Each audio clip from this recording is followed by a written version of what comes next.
যে অবস্থায় আছি বা ছিলাম শুধু আমাদের সম্প্রীতির কারণে, আমাদের বন্ধনের কারণে আমরা এই অবস্থা ধরে রাখতে পেরেছি।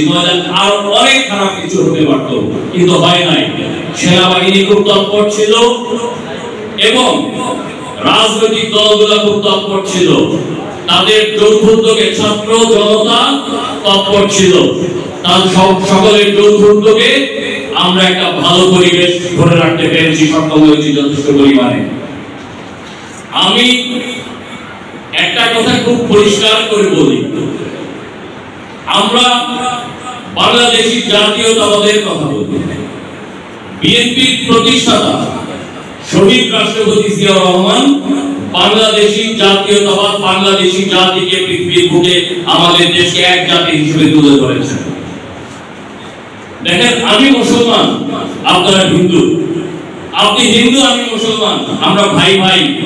আমরা মুখে মুখে শুধু বলবো আমরা ভাই ভাই, আসলে মুখে বলে ভাই ভাই হওয়া যায় না। একটা কমন গ্রাউন্ড সৃষ্টি করতে হয় একতার জন্য, ঐক্যবদ্ধ হওয়ার জন্য একটা কমন গ্রাউন্ড সৃষ্টি করতে হয়।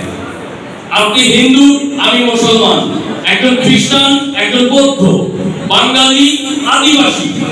আপনি ধর্মীয় ভাবে আমাদেরকে বিভক্ত করতে পারেন, নৃতাত্ত্বিক ভাবে আমাদেরকে বিভক্ত করতে পারেন, কিন্তু সবাইকে ঐক্যবদ্ধ হওয়ার জন্য, ইউনিটির জন্য একটা কমন গ্রাউন্ড সৃষ্টি করতে হয়, যেটা শহীদ রাষ্ট্রপতি জিয়াউর রহমান 50 বছর আগে বুঝতে পেরেছিলেন।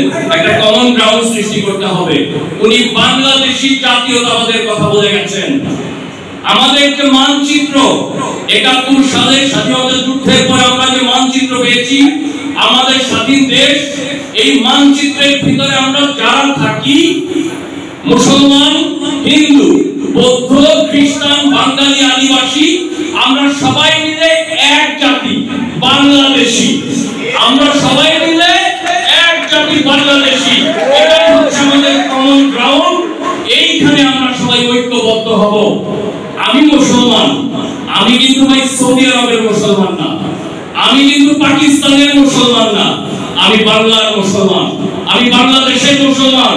আপনি হিন্দু, আপনি কিন্তু ভারতের হিন্দু না, আপনি কিন্তু নেপালের হিন্দু না, আপনি বাংলাদেশের হিন্দু। যে খ্রিস্টান, সে আমেরিকার খ্রিস্টান না, সে বাংলাদেশের খ্রিস্টান। আর যে বৌদ্ধ, সে বারবার বৌদ্ধ না, সে বাংলাদেশের বৌদ্ধ। আমরা এই কমন গ্রাউন্ডে আমাদেরকে ঐক্যবদ্ধ থাকতে হবে, একসাথে থাকতে হবে। একজনের সুখে দুঃখে আমাদের ঐক্যবদ্ধ থাকতে হবে। 1000 বছর ধরে আমরা একসাথে আছি, 1000 বছরের সম্প্রীতি আমাদের। বাঙালি সংস্কৃতি আছে, আমাদের নিজস্ব সংস্কৃতি আছে। আমাদের এখন 90% মুসলমান হয়েছে।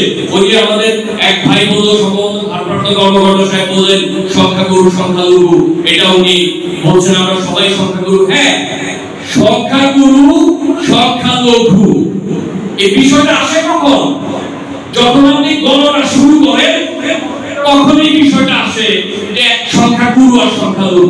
যারা সংখ্যায় বেশি তারা সংখ্যাগুরু, আর যারা সংখ্যায় কম তারা সংখ্যালঘু। আপনার গণনার দরকার কি?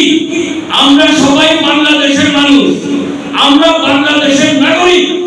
আমরা যদি নাগরিক অধিকার প্রতিষ্ঠা করতে পারি, আমরা যদি গণপ্রজাতন্ত্রী বাংলাদেশ কায়েম করতে পারি, তাহলে আমাদের আর গণনার প্রয়োজন পড়বে না। প্রত্যেকটা নাগরিক তার অধিকার সমুন্নত থাকবে। প্রত্যেকটা নাগরিকের রাষ্ট্রের দায়িত্ব প্রত্যেকটা নাগরিককে নিরাপত্তা দেওয়া। কাজেই তখন আর সংখ্যালঘু সংখ্যালঘু এই গণনার প্রয়োজন পড়বে না। কাজেই আমরা এক জাতি গঠন করতে চাই। বিএনপি কমিউনাল রাজনীতিতে বিশ্বাস করে না। আমরা বলি হিন্দু কমিউনিটি, মুসলমান কমিউনিটি, খ্রিস্টান কমিউনিটি, বৌদ্ধ কমিউনিটি। এই কমিউনিটি এখন হিন্দুরা, আপনারা হিন্দু কমিউনিটি যদি একটা দল বানান, মুসলমান কমিউনিটি যদি একটা দল বানান, খ্রিস্টানরা যদি একটা দল বানান, বৌদ্ধরা যদি একটা দল বানান, তাহলে সম্প্রীতি বিনষ্ট হওয়ার সম্ভাবনা থাকে। এই কমিউনাল রাজনীতি বিএনপি করে না। শহীদ রাষ্ট্রপতি জিয়াউর রহমান এই কমিউনাল রাজনীতি থেকে বের করে আনার জন্য বাংলাদেশী জাতীয়তাবাদের কথা বলেছে।